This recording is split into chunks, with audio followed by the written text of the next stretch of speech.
अस्सलाम वालेकुम नाज़रीन, अल्लाह ताला से ये उम्मीद करता हूँ कि अल्लाह ताला ने आपको जहाँ पर भी रखा होगा अपने हिफ्ज़ो अमान में रखा होगा। अमीर बालाज जो है ना, इसकी दुश्मनी का शाखसाना कहाँ से शुरू हुआ और कहाँ पे जाके ख़त्म हुआ। पहले मैंने इसका पहला हिस्सा कर दिया है, आज ये इस सिलसिले की जो है ना दूसरी किस्त है और मैं जहाँ से सिलसिला छोड़ा था मैं वहीं से जोड़ता हूँ। बिल्ला ट्रकां वाला की जो हलाकत के बाद जो है ना, पुलिस के जो है ना बड़े मंजे हुए अफसरान जो है उनका डेरे पे आना जाना शुरू हो गया। वो सब लोग अड्डे पे जाना शुरू हो गए। उन लोगों ने अपनी दुकानदारी, जिस तरह मैंने आपको पहले बताया है कि बिल्ला ट्रकां वाला जो था ना, उससे भी एक गलती हुई थी।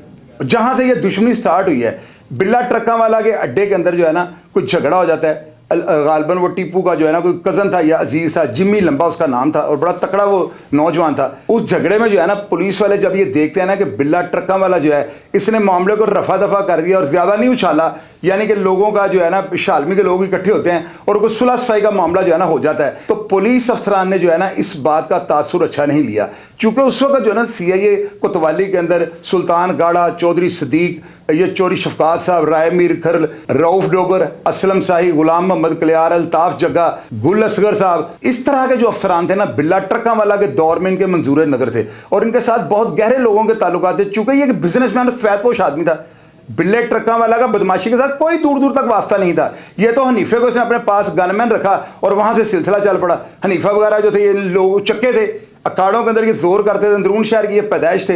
इन लोगों ने जब देखा ना कि हम जाके किराए वराए इकट्ठे करते हैं, इनके पास लाखों रुपया होता था जो पूरे शहर के किराए इकट्ठे करते थे बिल्ले ट्रकां वाले के, तो ये लोग जब इन्होंने पैसा देखा ना तो इनकी आंखें फट गई।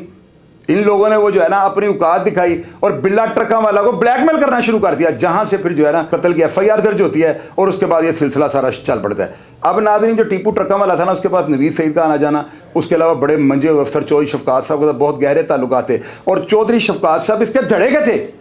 जबकि इनकी जो दूसरी पार्टी थी ना, उनको डायरेक्टली उमर विरक साहब की जो है सपोर्ट थी और मलक फयाज इंस्पेक्टर, उनके साथ बहुत गहरे ताल्लुकात थे। तो इस तरह ना दोनों पार्टियां बहुत ज़्यादा ताकतवर, बहुत ज़्यादा जोरों में थी।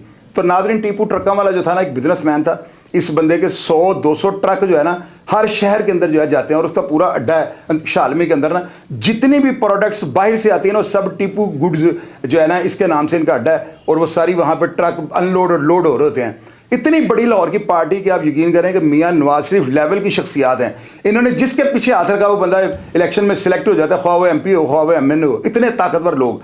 अब नाज़रीन, क्या होता है कि ये जो लोग थे ना इश्तेहारी, इनको पता लगता है, ये लोग ना घात लगा के बैठे होते हैं। इन लोगों को जो ही पता लगता है कि फ़लाँ शहर के अंदर फ़लाँ 2 ग्रुप से बड़े मुतहरक हैं, तो ये अपने अफराद जो है ना उनको ज़बरदस्ती उनके साथ जो है ना अटैच कर देते हैं। किस तरह से? उस प्रोग्राम में मैंने नाज़रीन आपको ये बताया था कि एक बहुत ज़्यादा ताकतवर शख्स जिसका इस FIR में भी नाम है ना, उसके पास नाजी भट्ट ने बैठ कर जो है ना ताहिर रशीद इंस्पेक्टर को फ़ोन करवाया और उस ताकतवर बंदे ने जब ताहिर रशीद इंस्पेक्टर को फ़ोन करके ये पूछा ना कि मुझे ये बताओ, नाजी भट्ट का जो भाई तुमने उठाया हुआ है, गिरफ्तार किया हुआ है, वो कहाँ पे है? तो वो इंस्पेक्टर जो था ना वो भी सिरपिरा था, लोहर माल वो लगा हुआ था। उस बंदे ने फ़ोन उठा के बजाय इसके वो सफाई देता कि मैंने नहीं उठाया या उसे छोड़ दिया हुआ है, उसने कह दिया कि मैंने इसके भाई को जो है भट्टी में फेंक दिया, लोहे की, जो लोहा पिघलाने वाली भट्टी होती है। तो नाजी भट्ट ने ये नहीं देखा कि मेरा भाई इसने फेंका या नहीं फेंका है, क्योंकि उसने मुंह से कहा है और ये उस ताकतवर बंदे के पास बैठा हुआ था। PTCL के फ़ोन होते थे, स्पीकर खुला हुआ था। इस बात के बाद इस शहर के अंदर खून की वो होली खेली गई है कि जिसकी मिसाल तारीख में जो है ना ब्लैक अल्फाज के साथ लिखी जाएगी। इतनी ख़तरनाक जंगो जदल हुई है इस शहर के अंदर। लेकिन बाद में क्या हुआ, वही भाई जिसके बारे में कहा था मैंने भट्टी में गिरा दिया है, वो अपने आप ही जो है ना बरामद हो जाता है 2-3 महीने के बाद। लेकिन उस वक्त जो है ना नाजी भट्ट के हाथ से समझ लें कि मौत जो है ना इसकी तरफ ये चल पड़ा होता है और ज़िंदगी से वो किलोमीटर दूर हो चुका होता है। इसके सर पर हेडमनी थी, पुलिस इसको जो है ना घात लगा के ढूंढ रही थी। तो इस तरह के जो लोग थे ना, इन्होंने अंदरून शहर के अंदर जो है ना इतने ताकतवर अफराद के साथ जो है ना राब्ते रखने के लिए जो है ना अपना नेटवर्क मजबूत किया और उन्होंने इनके दुश्मनों के साथ या इनके साथ राब्ते इस्तवार कर दिए। अब काला दाई वाला जो था ना नाज़रीन, बड़ा ख़तरनाक, उस बंदे के ऊपर भी YouTube आप खोल के देखें, लोगों ने ये कहा कि 80 कत्ल, लेकिन मैंने कहा कि 1.5 से 2 दर्जन कत्ल उसने किए हुए थे। वो सियालकोट वालों को जो है ना बंदे अदले बदले में मार देता था, अपने दुश्मन उनसे मरवा लेता था और उनके दुश्मन जो है ना खुद जाकर मार देता था। ये भी टीपू ट्रकां वाले का बहुत ज़्यादा क्लोज दोस्त था।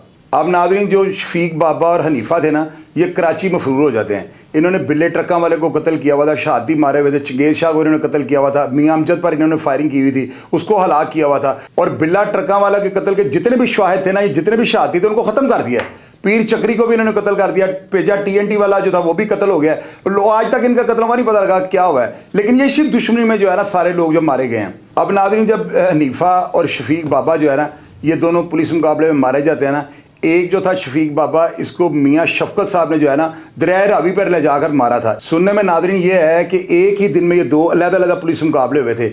ये जो था ना हनीफा सूतर मंडी वाला, इसके साथ सना गुजर, इन दोनों को जो है ना पंबे की झुग्गियाँ यानी शादबाग के अंदर एक स्कूल था उसके अंदर ले जाकर जो है ना पुलिस वालों ने मारा था।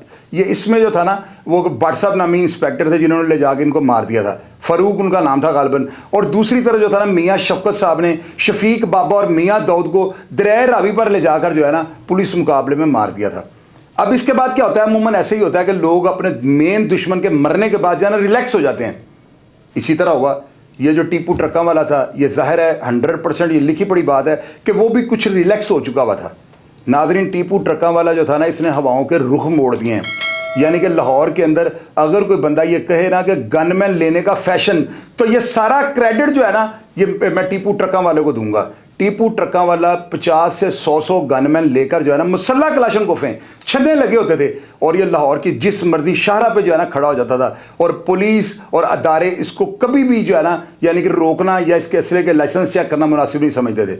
यानी कि इतना कुछ ताकतवर, और लोग इसको बाई नेम और बाई फेस जानते थे। लाहौर शहर की सारी फोर्सेस को रास्ते दे देती थी। अब नाज़रीन वहाँ पे आकर जो है ना बंदा गफलत कर जाता है।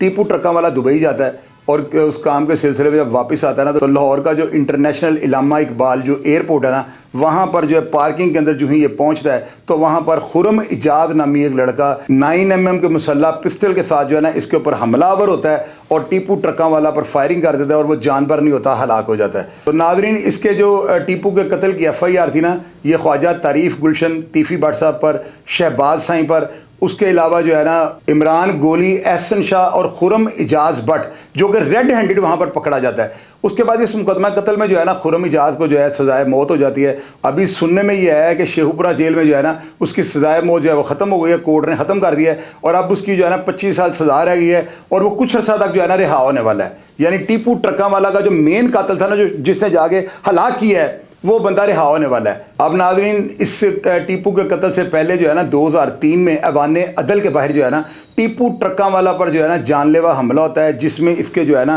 5 गनमैन वो हलाक हो जाते हैं।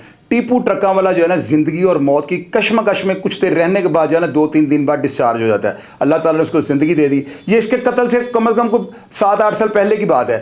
उसको वसा नहीं खाना चाहिए था, लेकिन नाज़रीन फिर बंदे लेजी हो जाते हैं, मौत का वक्त मुकर्रर होता है। अब नाज़रीन, ये जो 5 कत्ल होते हैं ना और टीपू ट्रक्का वाला पर जो जानलेवा हमला होता है इसकी नामजद FIR जो है ना ख्वाजा तारीफ गुलशन तीफ़ी भट्ट, ख्वाजा अकील गुलशन गोगी भट्ट, शफकत बग्गा, मलक एहसान, जफरी नत जो नूरी नत का बेटा था, आबद बॉक्सर जो उस वक्त पंजाब के सबसे ताकतवर इंस्पेक्टर थे, इन पर, और इनके अलावा जो थी ना लाहौर के जो है ना बड़े ज़बरदस्त सियासतदान, मैं तो उनको कहूँगा बिजनेसमैन, बिजनेस टाइकॉन जो है मलक एहसान, उनके ऊपर भी FIR दर्ज हो गई थी। लेकिन बाद में जब नाज़रीन इस कत्ल की जो है ना तफ्तीश हुई तो आप यकीन करें ये तमाम अफराद जो थे ये बेगुनाह हो जाते हैं और इसमें असल जो मुलज़म थे ना वो पकड़े जाते हैं। वो एक आमर बोड़ा था, तस्वीर आप इसकी देख रहे हैं, दूसरा मुबीन भट्ट था। इन दोनों लड़कों ने जो है ना गुजरांवाला सैटेलाइट टाउन के अंदर जो है ना खालिद चिट्टा ने इनको बुलाकर प्लानिंग की थी और उस प्लानिंग की वजह ये थी कि वो इनको ये शो करवाना चाहता था कि जिसके ऊपर तुमने हमला करना ना अवाने अदल के बाहर, ये पार्टी गुजरांवाला से जा रही है।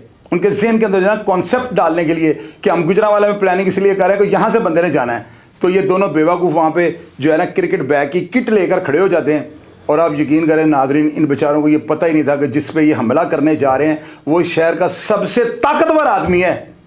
इनको अगर इस चीज़ का पता होता ना, ये गारंटी है इस बात की कि इनको पता ही नहीं था कि हमसे हमला किस बंदे के ऊपर करवाया जा रहा है। खालिद चिट्टा की ये प्लानिंग थी, वो असल में ये चाहता था कि उसके जो मंजूर नज़र या उसके दोस्त या दस्ते राज थे ना उनके ऊपर FIR दर्ज हो जाए, ये लाहौर छोड़ जाएंगे तो मैं लाहौर शहर का बेताज बादशाह हो जाऊँगा, पिच खाली हो जाएगी।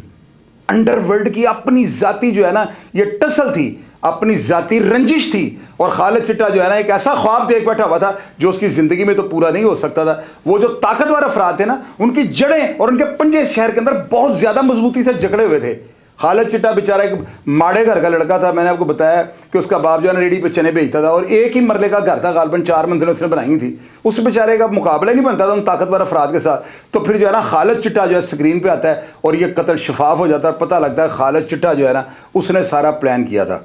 उसके बाद खालिद चिट्टा की स्टोरी मैंने आपको बताया कि मरी के अंदर उसकी बॉडी मिली थी। लोग ये कहते हैं कि इनके जो पुराने साहब का जो दोस्त थे, ताल्लुकात वाले थे, उन्होंने इसको मार के जो है ना पुलिस को दे दिया है। हालांकि खालिद चिट्टा जो है ना उस वक्त बड़े नोटों में खेल रहा था। उसने ज़िंदगी में पहली दफ़ा जो है ना गालबन 5,000 का नोट चल पड़ा हुआ था और मुझे उसके भाई ने ही बताया था कि 5-5 हज़ार की कॉपियाँ जो थी ना उसके बंडल जो थे ना एक बैग के अंदर थे जहाँ पे खालिद चिट्टा मारा गया। अब कुछ लोग ये कहते हैं कि उसके भाई ने उसको मरवा दिया पैसों को लालच में। कुछ लोग ये कहते हैं कि पुराने जो ताकतवर लोग थे जिनके साथ ये काम करता उन्होंने मुद्दा ही ख़त्म कर दिया।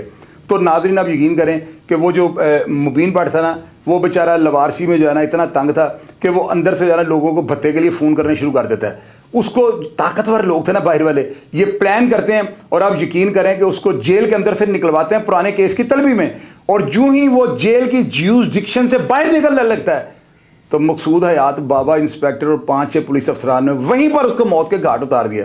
यानी ये भी इंतजार नहीं किया कि इसको थाने ले जाएं, गाड़ी में वहीं पर उसको जो है ना तलक कलामी के नतीजे में उसको हलाक कर दिया। ये होता है माड़े और कमज़ोर घर के लड़के जो बदमाश खुद को बनाना चाहते हैं ना, उनका अंजाम ये होता है। अब उसके साथ जो आमिर बोड़ा था ना, आमिर बोड़ा पकड़ा जाता है, कत्ल शफाफ हो जाता है। आमिर बोड़ा पहले सजाए मौत रहा है और सुनने में आया कि अभी वो भी 25 साल सजा हो गया। अब इसके बाद स्टोरी का एंड क्या होता है और ये कहानी किस जानब और किस तंग गलियों से होती हुई जो है ना आपको ऐसी ख्वाबगाह में ले जाएगी कि आप लोगों की 2-3 दिन की नींद उड़ जाएगी। इंशाल्लाह ताला कल आपको इसका आखिरी तीसरा हिस्सा जो है ना देखने को मिलेगा। उसमें तमाम तर चीज़ें जो है ना मैंने बिल्कुल कूजे में समुद्र बंद कर दिया है। आपने कहानी सुनने के बाद जो है ना कमेंट बॉक्स में अपनी राय से ज़रूर आगाह करना है और अपना ढेर सारा ख्याल रखा करिए। पाकिस्तान जिंदाबाद।